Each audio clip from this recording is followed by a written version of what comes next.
So I'm going to use a PC floppy drive, but you can make them work, and I'm going to show you how.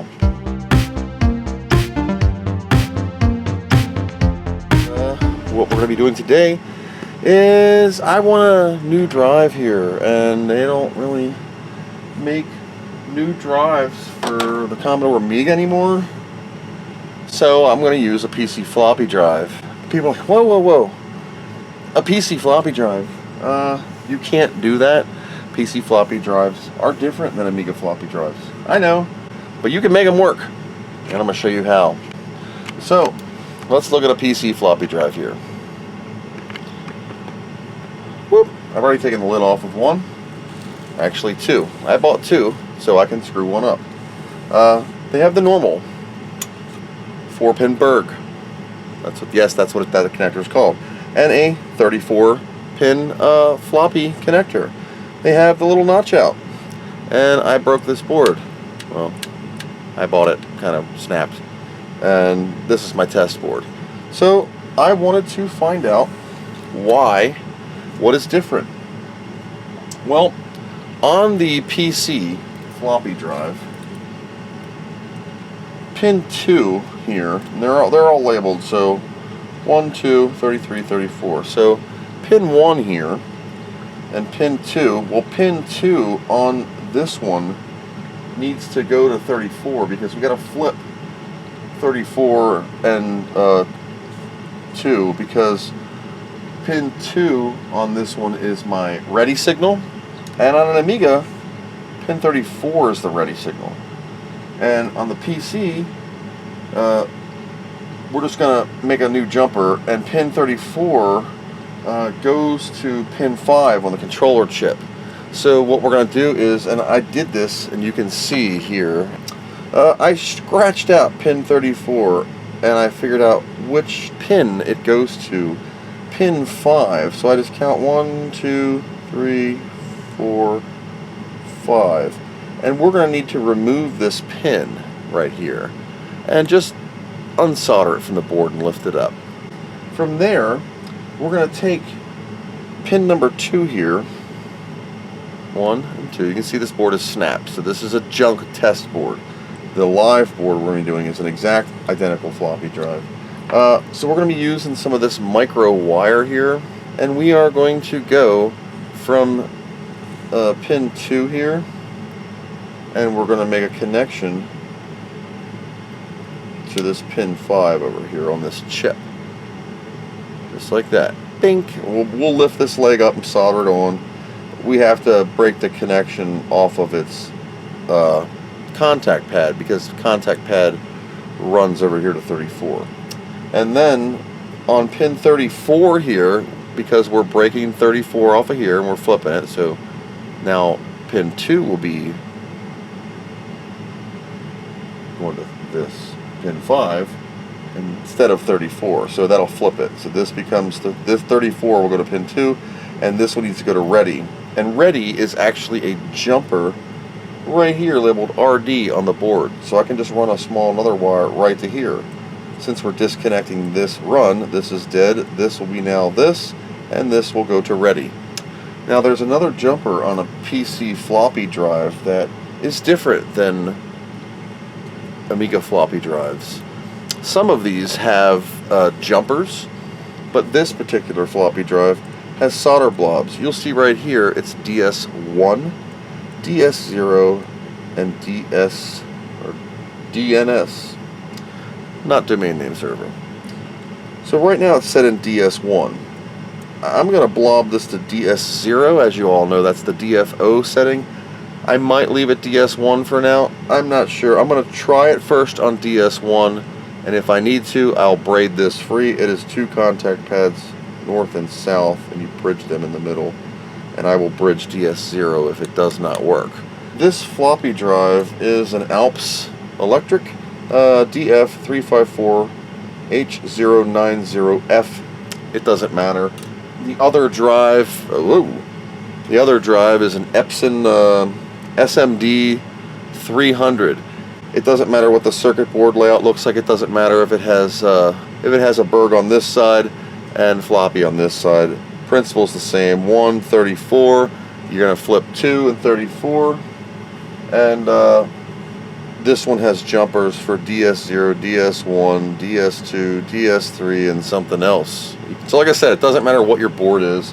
For this model, all I did was trace the pin 34 to see where it went on this controller chip. Most of the PC floppy drives are going to have a controller chip. This is an Alps controller chip. This one will have an Epson controller chip or something like that. So we'll just keep on trucking, and that's what we're going to do. So I'm going to go for pin 5, and I have a pick here, and I'm going to heat the pad up and move it away. Okay. This is my pin 34. Then I'm going to take my piece of wire here.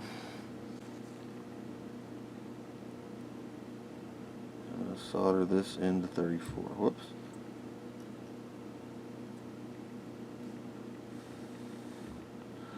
Okay, with this wire on 34, it's going to go to the ready signal. It's labeled as RD. It is literally right here. It's a pin.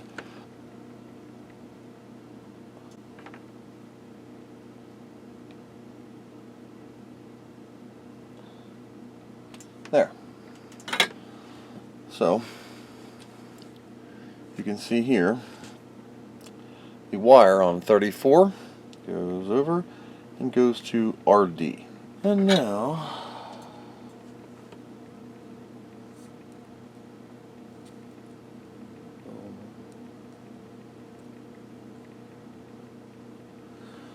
the wire is onto this pin and melted in.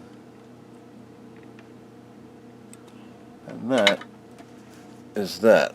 So we're done with this part. How many times you've watched me take this thing apart. So I'm going to put this Amiga disc back in here. Plug this thing in. I don't think it's going to matter. What it says. This is the one with the Amiga Explorer on. I know this mod works. There we go. That's what it was. Look, blank.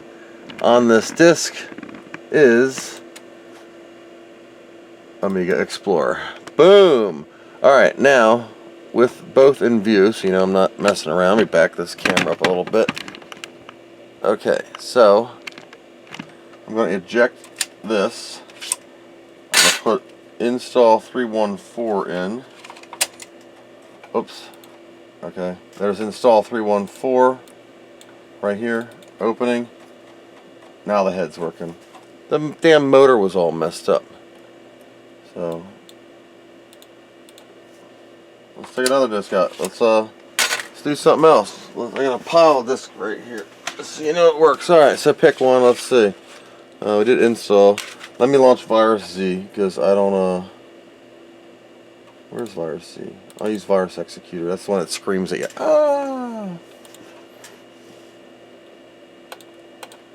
Okay, so we'll put in something out of the wild. Locale.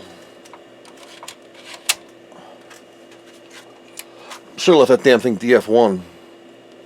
There's locale. Boom. Let's try a full format. Grab another disc off the pile. This one's a purple. Alright. This should be blank. I formatted all these discs, but we're just going to make sure that it formats and everything's cool. So this is empty. Nothing on it. We're going to do a full format. Whoops. Format disc. We're going to call it PC Drive Test. That's a long name. Full format. Are you sure? Yes, we'll be lost. I guess I could have used the ADF program too, but Go ADF. That formats discs, but it also writes crap. Hey, since this is DF0, let's actually write. Let's actually write an ADF with Go ADF. After this formats, of course.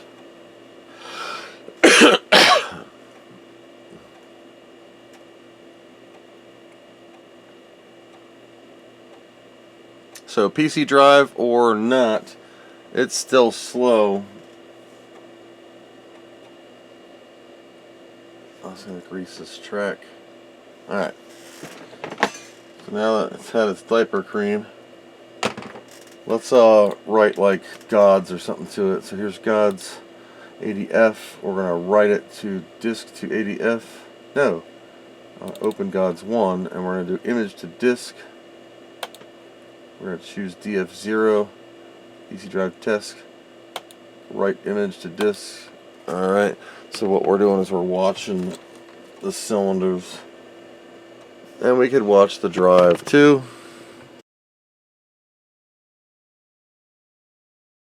Okay, image successfully written to DF0. I could have left that sucker DF1. That's what I want. I need DF1, so I got to resolder this thing DF1.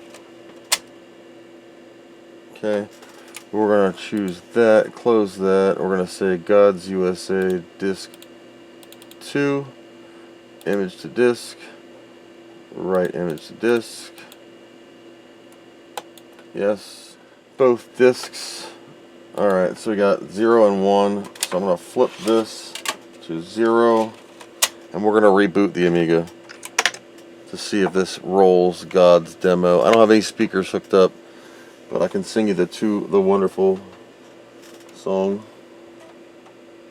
if you want. Boom. Bitmap. Oh, sorry. A Bitmap Brothers game. I don't have a joystick, so I will click. Do the wonderful. Do wonderful. Yeah, that's great. Come on. I know it's working, but I want to see how it works for games.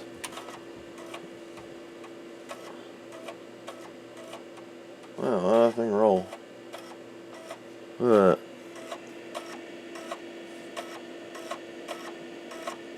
That's why we run lithium grease on this thing so much. Checking for drives. It's going to ask me for disk 2. Okay, so here's disk 2.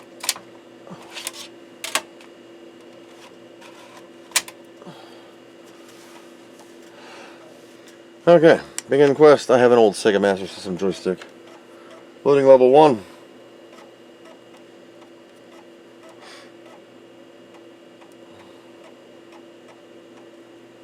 So PC drive. There you go. You see it. PC drive is doing it. Doing it to it. This works for any drive. Whoa, watch out, dude.